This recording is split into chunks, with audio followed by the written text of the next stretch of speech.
Hello everyone, welcome to RK tutorial. Friends, మనకి ఆంధ్రప్రదేశ్ ఆర్థిక శాఖలో 456 పోస్టులు మంజూరు చేస్తున్నట్లుగా మరి జీవోనైతే విడుదల చేయడం జరిగిందండి. సో దానికి సంబంధించి మనము కంప్లీట్ డీటెయిల్స్ అయితే చూద్దాము. ఓకేనా? సో వీటిని ఏ విధంగా ఉంటుంది, ఇది ఏపీపీఎస్సీ ద్వారా భర్తీ చేస్తారా లేదా డైరెక్ట్ ప్రమోషన్స్ ద్వారా భర్తీ చేస్తారా అనే అంశాన్ని అయితే మనం క్లియర్గా చూద్దామండి. మధ్యలో స్కిప్ చేయకుండా చివరి వరకు చూసేయండి. సో గైస్, ఏపీలో ఉన్నటువంటి అన్ని పోటీ పరీక్షలకు ప్రిపేర్ అవుతున్నటువంటి జాబ్ ఆస్పిరెంట్స్కి చాలా మంచి అవకాశాన్ని మీ ముందుకు తీసుకొచ్చానండి. మరి ఆంధ్రప్రదేశ్ చరిత్ర, ప్రాచీన ఆంధ్రప్రదేశ్ చరిత్ర, మధ్యయుగ ఆంధ్రప్రదేశ్ చరిత్ర, ఆధునిక ఆంధ్రప్రదేశ్ చరిత్ర కంప్లీట్గా చాప్టర్ వైజ్ ఉంటాయండి. గ్రూప్స్ లెవెల్లో గ్రూప్ 1, గ్రూప్ 2, గ్రూప్ 3, గ్రూప్ 4 అంతేకాకుండా సచివాలయం అభ్యర్థులకు, పోలీస్ అభ్యర్థులకు చాలా పర్ఫెక్ట్గా యూజ్ అయ్యేటువంటి టాపిక్ అండి. మనకు ఏపీ హిస్టరీ నుంచి దాదాపుగా 15 క్వశ్చన్స్ వచ్చేటువంటి అవకాశం ఉంది అండి. ఓకేనా? కాబట్టి దీనికోసం చాప్టర్ వైజ్ బిట్స్ అయితే 1500 ఉంటాయండి. ప్రీవియస్ బిట్స్ అన్నీ కూడా 750 బిట్స్ ఉంటాయి. గ్రూప్ 1, 2, 3, 4 పోలీస్ అండ్ సచివాలయం అందరికీ కూడా ఉపయోగపడతాయండి. ఇవి కంప్లీట్గా తెలుగు అకాడమీ బుక్స్ బేస్ చేసుకొని తయారు చేయడం అయితే జరిగిందండి. కంప్లీట్గా ప్రొఫెషనల్ చేశారు దీన్ని. ఓకేనా? మరి కావాలనుకున్న వారు 170 రూపీస్ అండి ఇది.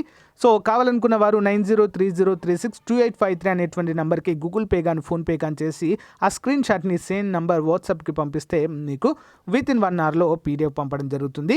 దీన్ని మీరు ప్రింట్అవుట్ కూడా తీసుకోవచ్చు, లేదా వీడియో డిస్క్రిప్షన్లో మన యాప్ ఇస్తానండి. యాప్లో కూడా పీడిఎఫ్ ఉంటుంది, అక్కడి నుంచి కూడా మీరు కొనుగోలు చేయవచ్చు. ఓకేనా? చాలా మంచి అవకాశం అండి, ఉపయోగించుకోండి. Thank you. All the best to everyone. So friends, ముందుగా ఇక్కడ పేపర్ న్యూస్ కనుక చూసినట్లయితే 24 రెవెన్యూ డివిజన్లకు 456 పోస్టులు మంజూరు. కొత్త రెవెన్యూ డివిజన్ల ఏర్పాటుకు తగ్గట్లుగా 456 పోస్టులను కొత్తగా మంజూరు చేస్తూ రెవెన్యూ శాఖ తాజా ఉత్తర్వులు ఇచ్చింది. 24 రెవెన్యూ డివిజన్లు అవసరాలకు 19 చొప్పున పోస్టులను కేటాయించింది. ఆర్డీఓ, డిఏఓ, తహసీల్దార్ క్యాడర్, 3 తహసీల్దార్ ఇతర పోస్టులు ఉన్నాయి. వీటి మంజూరుతో పాటు రెవెన్యూ శాఖలో అవసరం లేని 655 పోస్టులను శాంక్షన్డ్ జాబితా నుంచి తొలగించారు. అంటే వాటి అవసరం లేదని చెప్పేసి వీటిలో 400 టైపిస్టు, 100 డ్రైవర్ పోస్టులు కూడా ఉన్నాయి తొలగించినటువంటి పోస్టులలో. ఓకేనా? కొన్ని పోస్టులను తొలగిస్తూ కొన్ని అవసరమైనటువంటి పోస్టులను కొత్త రెవెన్యూ డివిజన్లలో రెవెన్యూ శాఖ మరి ఏర్పాటు చేయబోతున్నట్లుగా మనకైతే తెలియజేశారు. కొత్త పోస్టులు మంజూరు. ఫ్రెండ్స్, ఇక్కడ మరి జీవోను కనుక మనము గమనించినట్లయితే Andhra Pradesh government of Andhra Pradesh abstract GO అండి. Revenue department creation of 456 post in 24 newly formed revenue divisions along with the supporting staff in new restructuring of districts అంటూ మనకు తెలియజేశారు. అదేవిధంగా 655 పోస్టులను తీసివేస్తున్నట్లుగా మనకైతే తెలియజేశారండి. ఇది కొత్త అప్డేట్ అండి.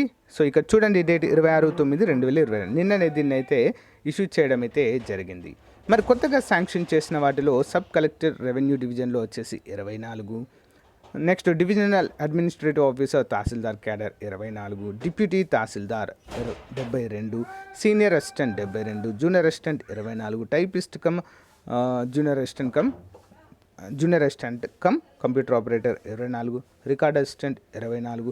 ఈ విధంగా కొన్ని క్యాడర్ పోస్టులు అయితే ఉన్నట్లుగా మనకైతే తెలుస్తుంది. ఫ్రెండ్స్, మరి వీటన్నిటినీ కూడా ఏపీపీఎస్సీ భర్తీ చేస్తుందా అంటే కొన్ని క్యాడర్లను భర్తీ చేయకపోవచ్చండి. అంటే సబ్ కలెక్టర్ రెవెన్యూ డివిజన్లో వాటిని ప్రమోషన్ల ద్వారా భర్తీ చేయవచ్చు. మరి రిమైనింగ్ పోస్టులను మాత్రము భర్తీ చేసే అవకాశం ఉంది. ఎప్పుడు భర్తీ చేసే అవకాశం ఉంది అని చూసినట్లయితే ఎప్పుడైతే వీటికి రెవెన్యూ శాఖ ఆమోదం తెలిపింది, కానీ ప్రభుత్వం నుంచి ఏపీపీఎస్సీకి ఆమోదం లభించిన తర్వాత నోటిఫికేషన్స్ ఇచ్చేటువంటి అవకాశం అయితే ఉంది ఫ్రెండ్స్. ఈ యొక్క జీవోని మీకు వీడియో డిస్క్రిప్షన్లో ఇస్తాను, ఒకసారి అయితే డౌన్లోడ్ చేసుకొని క్లియర్గా చూడండి. ఓకేనా? మరిన్ని అప్డేట్స్ కోసం ఎప్పటికప్పుడు కూడా మీకైతే తెలియజేస్తుంటాను. Thank you friends. బాయ్.